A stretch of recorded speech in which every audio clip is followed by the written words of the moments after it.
So let's get to it.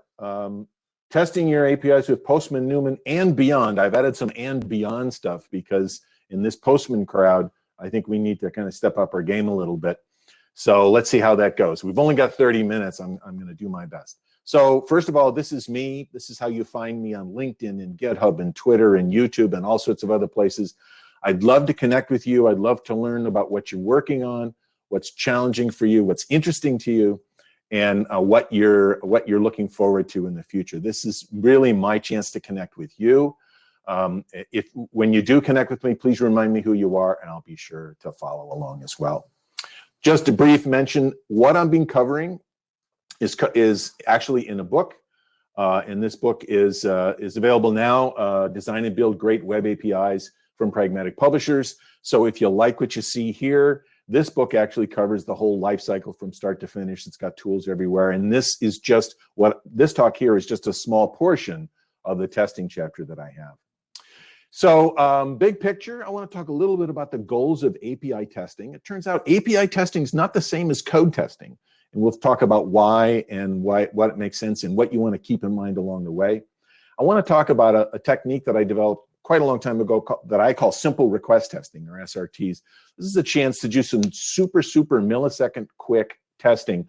It's not real testing like testing your APIs. It's a sort of a pre-Postman kind of experience. A lot of times I'll use these SRTs on the command line as I'm moving, as I'm writing code, and then when I finally mount my API, then I need a robust platform, and that's when I count on Postman for that. So we'll talk a little bit about Postman. I use the Chai.js assertion library. I really like the classic sort of test-driven development pattern from North, Traverse North, but I do a slight twist on it. We'll talk about that.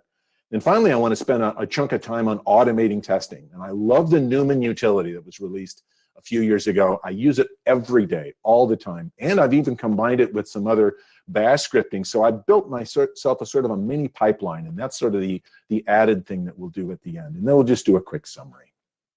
And as Amelia already mentioned, if you've got questions, drop them in the Slido section. I'm going to try to make sure to leave some time at the end. So what are the goals of testing? What are we really trying to do here? Really, we want to take this outside-in approach. And Alex North talked about this when he was really talking about his notion of test design and so on and so forth. So we can only see the API from the outside. If I'm using your API, I only see the parts that you're exposing to me. I don't see the code. So what I'm going to test is that interface. I'm going to test the set of promises. So I'm testing the interface and not the code. The code's fine, the code can change, but your interface is what's going to affect my life. So when you write your test, you want to write your test as if you're from the outside and you're testing that interface.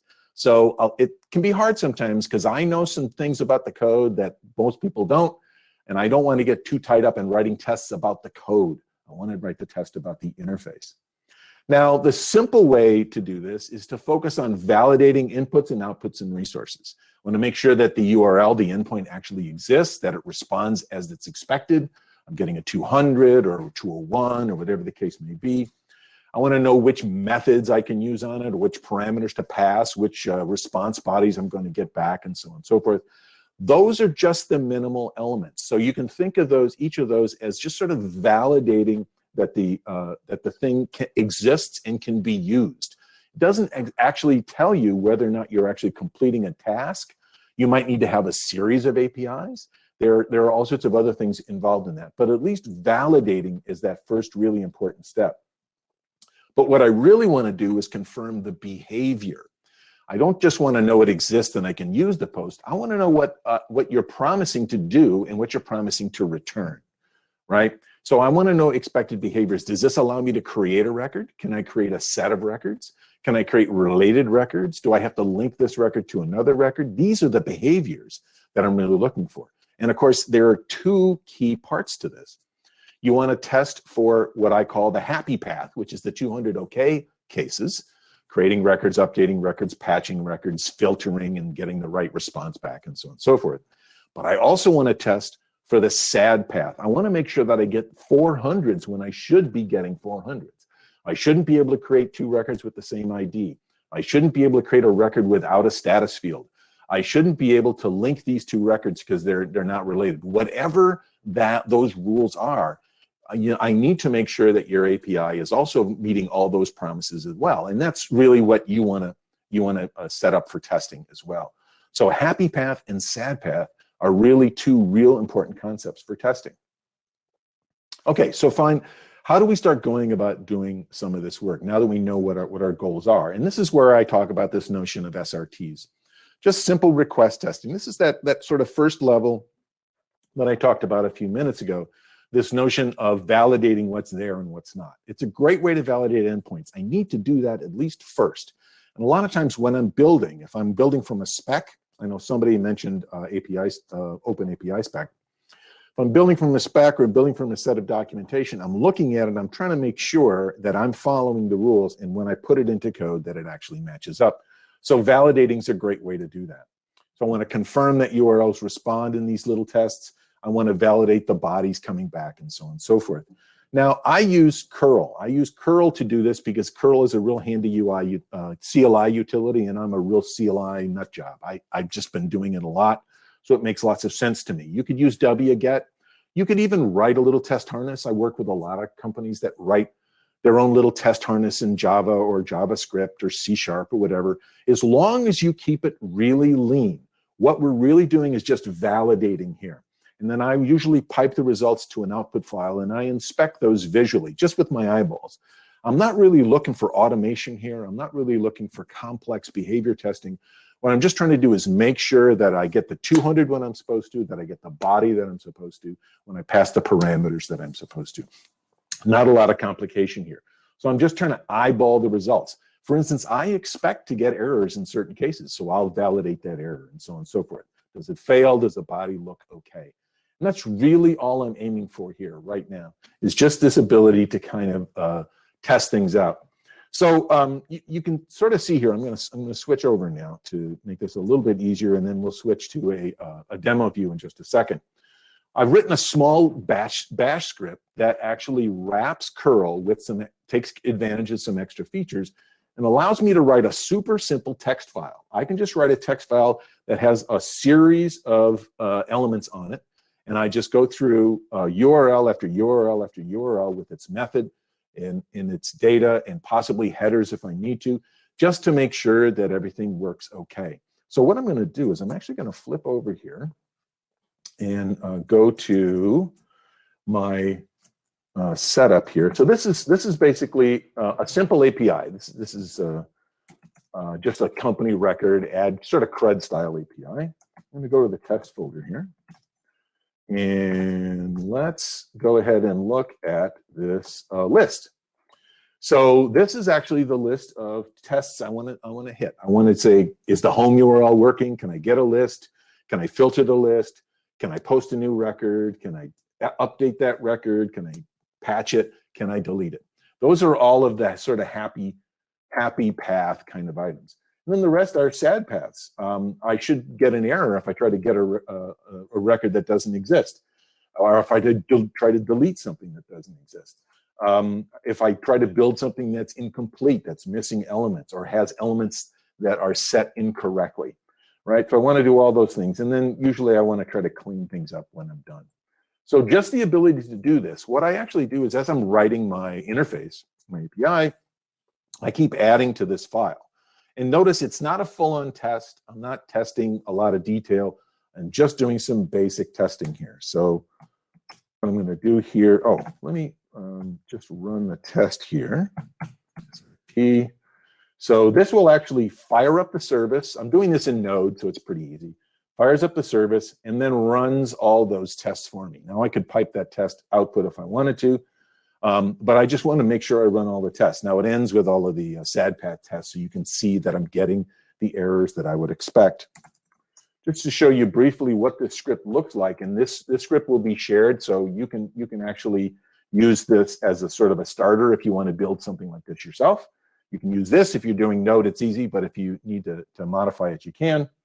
So you can just see all I'm really doing here is making sure that I've got a list of records that contains all the URLs.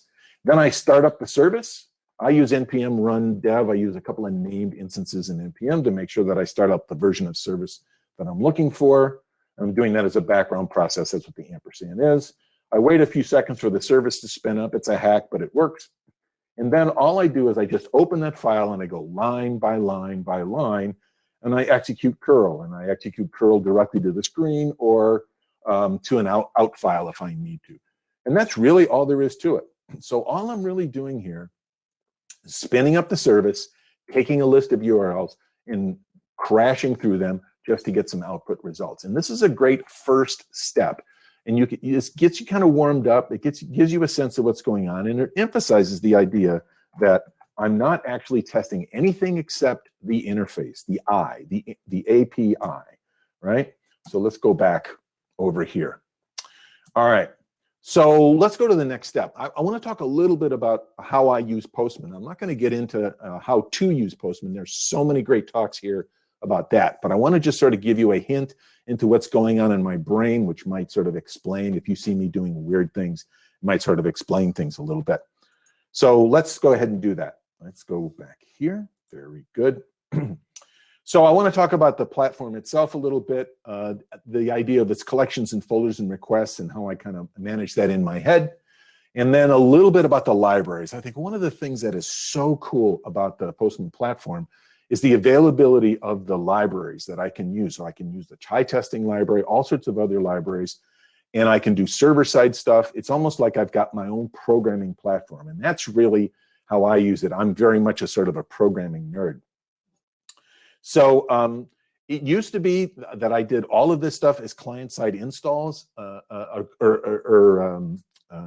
web client apps, and then for a while you couldn't do web client apps again, but now Postman is back to supporting secured testing through the endpoints, so online. So I really appreciate that a lot, but this is really where most of this is coming from. I organize my happy path and sad path into folders. So when I do my my company API, I have a folder for happy path and I have a folder for sad path. Now I do actually write the tests in a sequential order that's meaningful. That's got mixed results. You have to be kind of careful because it's hard sometimes to jump into the middle of a particular test. But each folder for me is a kind of a scenario or a set. Now, if I have lots of scenarios in a particular API, then I'm going to nest. I'm going to have the happy path, and then I'm going to have a nest. I'll be, say, customer onboarding or approval of invoices or whatever that API set's going to be. So I use those folders to help me sort of organize things into what I call scenarios in happy path and sad path. And in our case, this is a super simple app, so I just need those two. There's lots and lots of cool stuff on environments. So one of the things I do is I have several environments for the same API. So I've got my local desktop environment. I got my staging environment, say, on some server, on Heroku or something like that. Then I might have a production environment where I'm going to run some tests. So I take advantage of those environment features quite a bit in the system. And you'll see that when I show you an example here a little bit. Like I said before, I'm totally sold by the libraries. This is such a super feature. If you're not using them now, check it out. There are so many things you can do in this library space. There are just dozens and dozens of them there. Now, I mentioned Alex Terhorst North earlier. I really like the BDD style, the behavior driven style. So I like the chai library because it fits really well with that sort of behavior experience. I expect, it should, and that sort of thing. You can do plain on assertions, whatever your style is. You're going to find a library that works for you. But I would say adopt one of those libraries and stick with it and get to know it really, really well. So one of the things I mentioned earlier is I have a kind of a twist on the way I use Postman. So what I'm going to do is I'm actually going to go ahead and switch over here. Let me see if I can do this rather seamlessly. Switch over to one of my workspaces. And this is where I'm going to get my, this is the one we were looking at earlier, the happy path, sad path stuff. Now, a simple test, right, of just going to see where we're going, what we've got. Let me see if I can pull this together here. There we go. Every single endpoint that I touch on, I write the test in a certain sort of structured way. I tend to not use schema or JSON schema or shape documents to decide how to do my test. Instead, I really treat the response as a whole message in HTTP. So I'm looking for a series of things instead. Yeah, thanks for reminding me. Sorry about that. I should have switched over. Thank you for helping me out. So what I do here is I often test first. You'll see I load a library, and we'll talk about this library in a little bit. But I load first, I check just to see if I got a 200 OK. That's a test. Then I check to see if I got the headers, the content type that I'm actually looking for. Maybe I'm looking for a certain set of headers for authorization or authentication. So then I test the headers. Then I actually test any other metadata that I think I need inside the document. So a lot of times it's going to tell me the version of the message or some metadata information about where it came from or what filter was used and things like that. Most of my messages have some kind of links in them as well. So I'm going to test and make sure that those links actually show up. So I actually use the same kind of, I have a kind of a little library that says, hey, does it have this feature? If it has this property, does it have this value? And so on and so forth. Let me do an example of a read here to give you an idea of what that looks like as well. So it gets a little more interesting. So after I've actually checked to see if it has links, and I check to see if it has certain elements, then I want to check and see if they're actually set to particular values. And this is where I use the environment as well. So I'll actually use the environment. If I come over here, you'll see I've got lots of these. I've got local environments and so on and so forth. So if I just pick this environment element here, then what happens is I can actually go through and I can look at what's set for street and all these kinds of things. And I use those initial values when I'm doing my edits. So I can actually write routines that allow me to both check on the existing item in the list and also use it both in the test and use it in the body as well. So my bodies will often be the same way. So if you look at a body test, I actually pull them directly from the environment as well. Now, I used to generate these, but I like better sort of crafting my own because then it really helps me out. I know this may be a bit blurry on this. I'll make sure you guys can see this. Yes? Yeah, Mike, do you think maybe you could try to stop sharing and reshare to see if that might make it a little bit better? Sure. Great, I'll give it a shot here. Just a second. I'll leave and come back.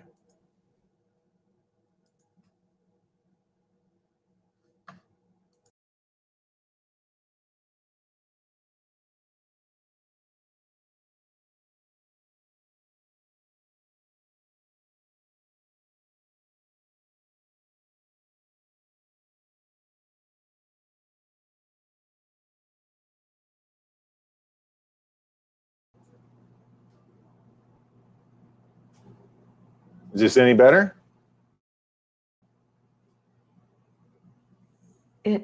It's not looking a whole lot better for me. And for people who can see mine, if you double click on Mike's, it should make it bigger for you. Although a lot of people are saying better, so, oh, yep, and it's looking better to me now too. Great, thank you, and sorry for the interruption, Mike.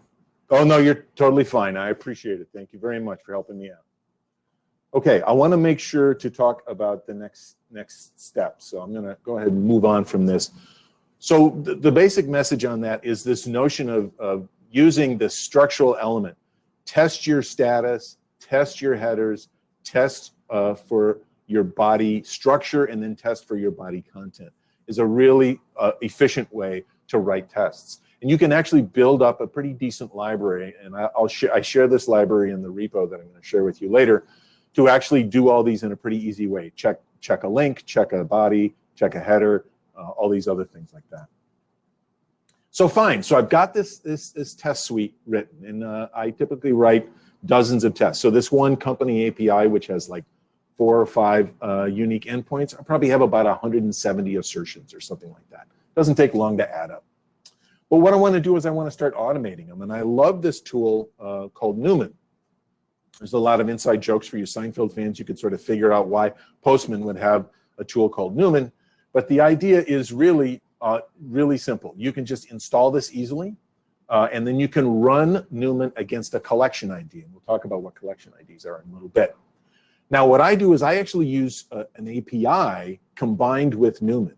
So rather than just actually doing this by hand, what I do is I actually get an API key, and then I use that API key and the Postman API tool to actually use curl to make calls to get my test suite down to my machine by collection, by ID, and then actually run it against an environment. So I can run my collection of tests against a local environment or a remote environment or any other place along the way. So really, that means putting this all together into another, for me, another bash script. So I can actually list all my environments, list all my collections, find those IDs. If I was really good, Postman has this great way of naming their responses for their different collections. I wouldn't use the IDs. I'd actually look up the string and so on and so forth. But I haven't gotten around to that. Somebody can PR me to actually improve this deck if they want to. And then I run the tests in Newman. And what I'd like to do here is I'm just going to jump ahead. There's some very cool visual displays. I'm going to be using the CLI version, but you can get a nice HTML version of it as well. Let me jump right to the command line again and show you what that's going to look like. And maybe, hopefully, this will be a little bit better here. So I'm actually going to go to Postman now. And then what I'm going to pull up, so I want to kind of rush to the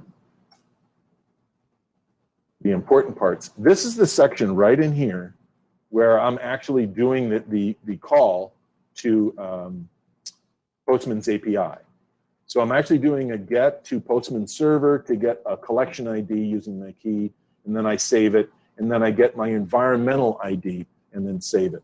So what happens is I can then run whatever collection tests I want to against whatever environment I want to. And I can output that to a simple CLI or use a fancy HTML layout or whatever you want to do. And what happens is, if one or more tests failed, then I get an exit code and a response, and it works out just great. So let me go ahead and just show you what that looks like.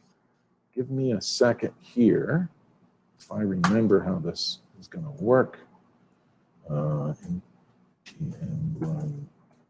I'm setting up the service in another window, and then I just simply do.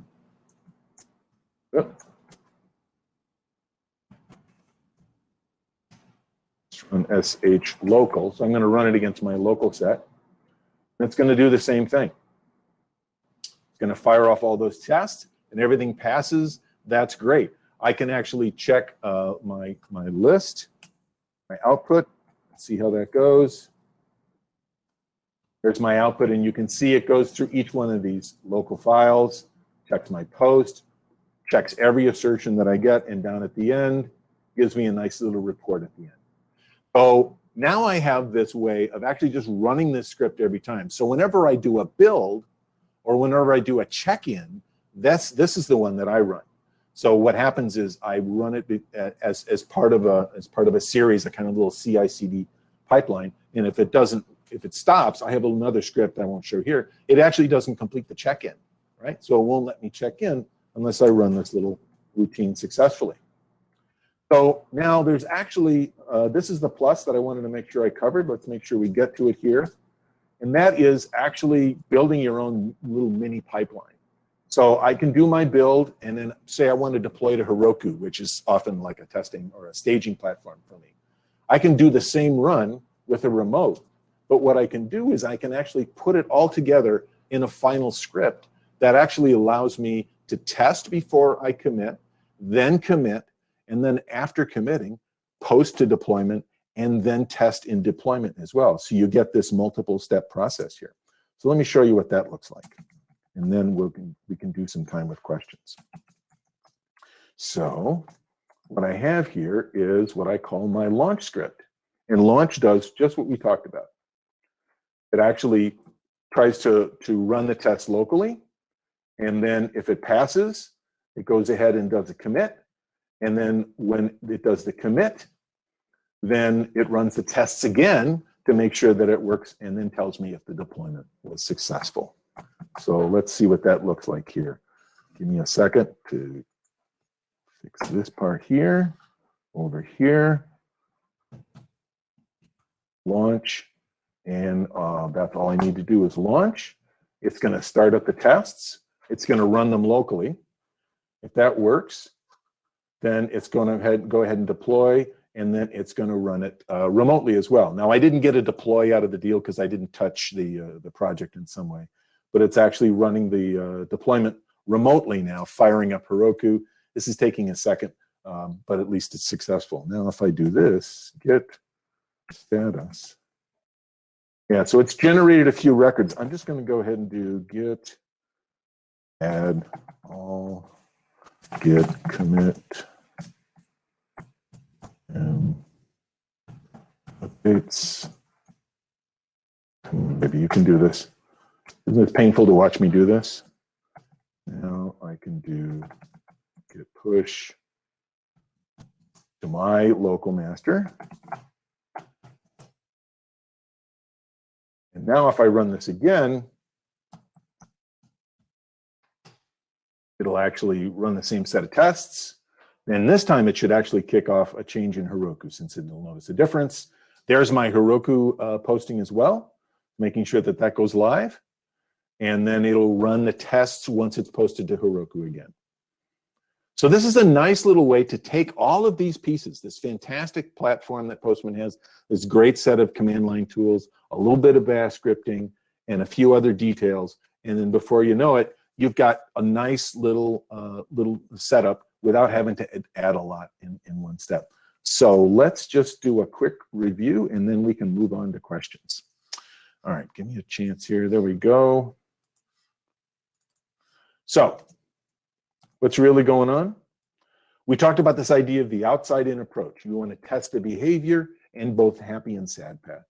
I use the SRTs while I'm writing code. I write a couple of lines of code, I run the SRT set. I write a couple of lines, I run the SRT set. That's really making sure everything's healthy.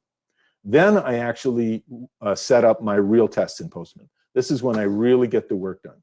And this lets me use this reusable tool, this library that we'll talk about a little bit later.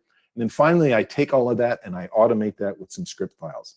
I use my test run locally, and eventually I turn that into that pipeline that I added to the end.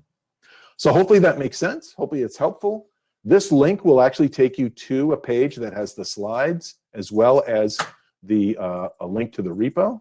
And with that, I'm going to turn it back over, and maybe we've got some time for some questions.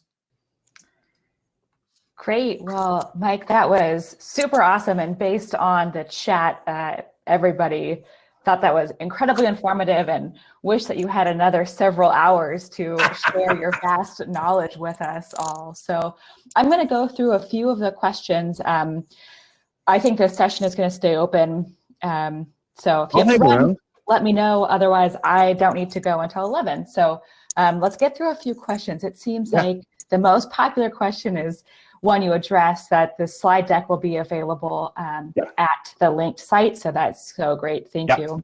Yep. So that'll have the deck and it'll point to the repo. So the actual Node app and all the tests and all the test scripts will be in there as well. That's great. Thank you so much. I answered a few things. Okay, and forgive me, I'm not technical, I'm a lawyer, so if I butcher any of these questions, please be patient. Okay, Blaze asks, will there be a sense of duplication with code unit tests and API tests? API tests are more end-to-end. Is that the key value? Oh, that's a really, really good point, because I made the point early on about the difference. So for me, I didn't talk anything about code tests. There is a slight duplication in the sense that my code tests always want to make sure that whatever object comes out of code or whatever, status or whatever changes are done to the database, that's going to be reflected in the API. I take that object and turn it into an HTML message or a siren or a JSON message. But for me, at least, the overlap is pretty minimal, because often when I'm writing my Gherkin tests or whatever else I'm doing, I'm writing some very specific tests about, doing the math, doing the database check, and all those other things. And I'll run those even if, those tests don't match directly to the API, because a lot of times my API might be an aggregate. So I run a whole bunch of functions. I have to test a whole lot of things in the back end before I produce one API test. So there's not a lot of overlap. There is some in terms of the data, but not so much in the mental. And sometimes I'm the only one writing the API test. Somebody else is actually writing the code test. Hopefully that helps. Great, thank you. Okay, another one I'm not totally sure on, but I will ask. So Ugo asks, what is the advantage of running the testrun.sh script over running Newman using remote collection with the collection environment URL? Yeah, that's a really good point. So what is the real advantage? The advantage for me is that the test run actually hides a lot of nonsense. So I don't actually have to know a lot about Newman in order to use the test. Sometimes these scripts will be run by somebody else who isn't sort of the Postman or the Newman guru, right? So all I really need to do is keep it super simple. And that's really the biggest reason. The other one that happens in there, when you take a look at the script, you have some other configuration options about where you read from and where you write to. And that gets hidden a little bit too. There are some extra arguments in the script. But technically, if it's just you, you're the one, you're the person putting all of this together, you could just do exactly what you just said, which is just run Newman with the collection ID and the environment ID, and that'll be just fine. I use it because sometimes other people run the script, or because I've got a little bit of other housekeeping that I do, but that's the only reason. Great, I just added Ken. I think he's got some comments to add as well, or questions. Oh, hey, Ken, how you doing, man? I'm doing good. How are you, sir? I just couldn't sit and watch you talk anymore without having to say hello. And I figured I would come in here and just ask some of the questions for you. So that's great. That's my gosh, I'm embarrassing myself so much. Thank you, Ken. Yeah, Amelia is doing fantastic. She's doing a fantastic job. Everybody will tell you that. No, she's doing great. It wasn't about that. It was more about me getting to say hello to you. But, I'm so happy to see you. I figured she could use the help as well on some of the technical ones. So, yeah. So one of the questions on there is will there be a sense of duplication with code unit tests and API tests? Like, can you speak to the end-to-end value? Like, I mean, I think you had the happy and sad path organization folder. Can you speak to a little bit more about organizing it in that sense? Yeah, so we talked a little bit about this earlier. I actually do run other code tests that I didn't talk about. Often I'll have to run lots of database calls, or combine objects, or to create aggregates and so on and so forth. That's some heavy code testing that never gets seen by the API test, right? As we talked about in the beginning of the deck, really we're testing that interface and the set of behaviors or promises. Did I actually get a 200 with the record I assumed and stuff like that? So there isn't a lot of duplication on the test space, but and sometimes the two different people writing it, right? The code writers and the API writers. I'll be writing the API test. I won't be writing the code or the code tests. Sometimes I'm even writing API tests for an API that you created, right? It's not mine, so I can't really do that. So there's not a lot of duplication there. But, and I did talk about the idea of happy and sad path. I tend to write scenarios. So the order of the API gets to be important, which is not always a great idea, because you can't sort of hop in the middle of a series sometimes, because you've got state and some other things. But I use happy and sad because I always want to test for the 400. I shouldn't be able to duplicate and that kind of thing. But sometimes I'll have something inside the happy test. So that's the onboarding scenario.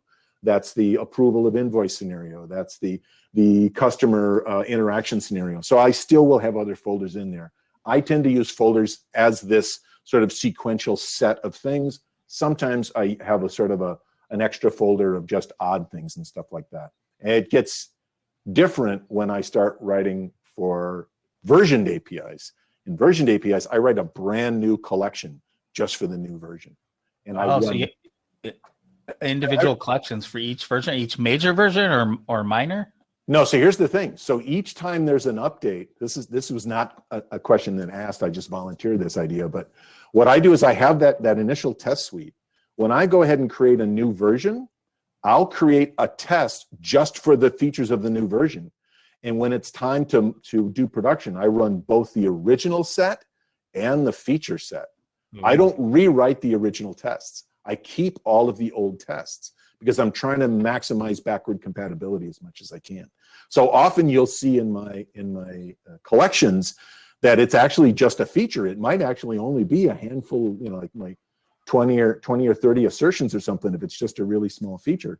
but I still run the main set of tests. So the extra feature is its own sort of standalone collection.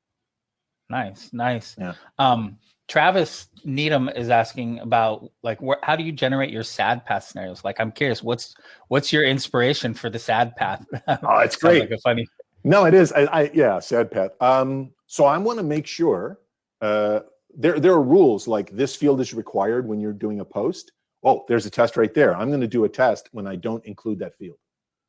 So every one of the requirements, I write the opposite test. So enumerations is a great example. It needs to be, pending, closed, or in progress. I will send in something like goofy, right, into that enumeration field just to test. So I'm always testing to see what happens just on the interface side. Now, you also can get a lot more, in the scenarios, you can get a lot more sophisticated. If I'm creating a series of records and I need to link the two, I'll come up with a sad path test which forces a bad link. So I want to make sure that my service handles it properly. It catches the problem, it returns a 400, and returns a helpful message. My APIs, I encourage people to use the problem JSON format, and that means I'm always checking to make sure that I got that media type as a header, and then I'm actually checking for the contents and the body and making sure the message is set. So my inspiration is anytime an API tells me something's required, I know I can write a test to see if that's really true. Yeah, nice. I find it really hard to. I think those are places people easly cut corners real quick and don't spend a lot of time in there. Yeah, and these aren't even the security tests, right? So there's a whole other world of pen testing. These are just testing your interface promises, and it is something that it's easy to get past. We tend to have this thing where we're just going to test the happy path, test the good options, but it's important to test the other ones as well. And Travis says, right, negative testing is his favorite. A lot of times I enjoy that as well. I don't want to be like perverse or mean, but it's always kind of exciting to say, gee, I wonder what would happen. So I like that. Yeah. How much more time do we have, Amelia? I don't want to. I could go all afternoon with my. I'm emceeing my next talk at 11, and I think there's a sort of a break between now and then. So I think the session stays open until then. But if anybody has, I can hang around a little bit if you want to talk some more. I can hang around. I'd be happy to do it. And well, I got a couple more questions that I would like to ask. Okay. You, so if that's cool, I just want. Is that okay, Amelia? Yeah, that's great. We'll leave about 10 minutes before. That way, if somebody needs to come in this room, they'll have a chance to get set up, right? That's perfect. Thank you so much, Mike and Ken, for donating the extra time. Thanks. No, Thanks a lot. Happy to. Thank you, Amelia. I love it. I love it. So I wanted to hear more about why you mentioned not using JSON schema to shape. Yeah. Because I really like that. Like JSON schema is an extremely powerful tool and definitely has its place in use. But it kind of sucks the oxygen out of the room sometimes when it comes to testing creativity and I think actually addressing the problem in my sense. And so speak to me a little bit more about that line and how you see that. Yeah, so I use JSON schema when I produce the output, right? JSON schema tells me what message I'm supposed to produce. It's got to have these members, it's got to be in this order, whatever. That's how JSON schema helps me. But once on the receiving side, it doesn't help me, right? Because there's so many things that could happen. This has a lot to do with BC, backwards compatibility again. So I tend to treat the message I get back, I'm trying to do this Postel's law thing, right? Where Postel's law was be strict in what you send, that's why I use schema when I write, and be liberal in what you accept. That's why I use this sort of message checking when I read. So for me, it means that messages now don't have to be so structured and so fixed. If somebody in the group says, you know what, Mike, this is a great response, but I need this extra field, right? I need this field. So I can say, well, just add the field on the message that you send. It's not going to be breaking anybody who receives a message because they're not using a schema to validate. They're actually looking for the parts that they're interested in. That's why I write my tests in that way where I say, does it have links? Does it have properties? Are the properties what they need to be? Are the properties set to what they are? And if there are other properties or other links, I don't care. So it really helps me make sure that I can promise to people who receive the API that they'll still be able to find what they're looking for. And then, like you just said, it actually makes me think of each link, each property, each element I'm looking for when I'm writing that test, rather than just say, does it match the schema, moving on kind of experience. Yeah, I would say your view seems a little more closer aligned to the human, the business value, the end use value. Rather, the schema sometimes is a little more programmatic and dry and easy to not think about. I think as a developer, you just apply it. But again, the schema is super important when I send. It's just that I've decided not to do it when I receive. Right? If I can make this JSON message work without without having to apply a schema to it, then that means that people can make minor modifications in the future without breaking me as my app, and I'll have more confidence in my app going forward. Yeah. Related to JSON schema, what are your thoughts on using a tool like Dread, which tests based upon Swagger examples versus explicitly writing Postman tests? Right. So that actually came up. Someone else asked a question like that too. Is this going to be talking about? For a similar reason, I've not gotten into the habit of doing that. I've not gotten into the habit of testing against the sort of the contract, the Swagger, or the Ramble, or the async API. But I know there's a lot of that going on, and I think there's a really good place for it, and that is in general overall compliance and governance. So I know a lot of organizations that say you need to commit an open API document to review, and then once it passes review, you build that API and it goes into the registry.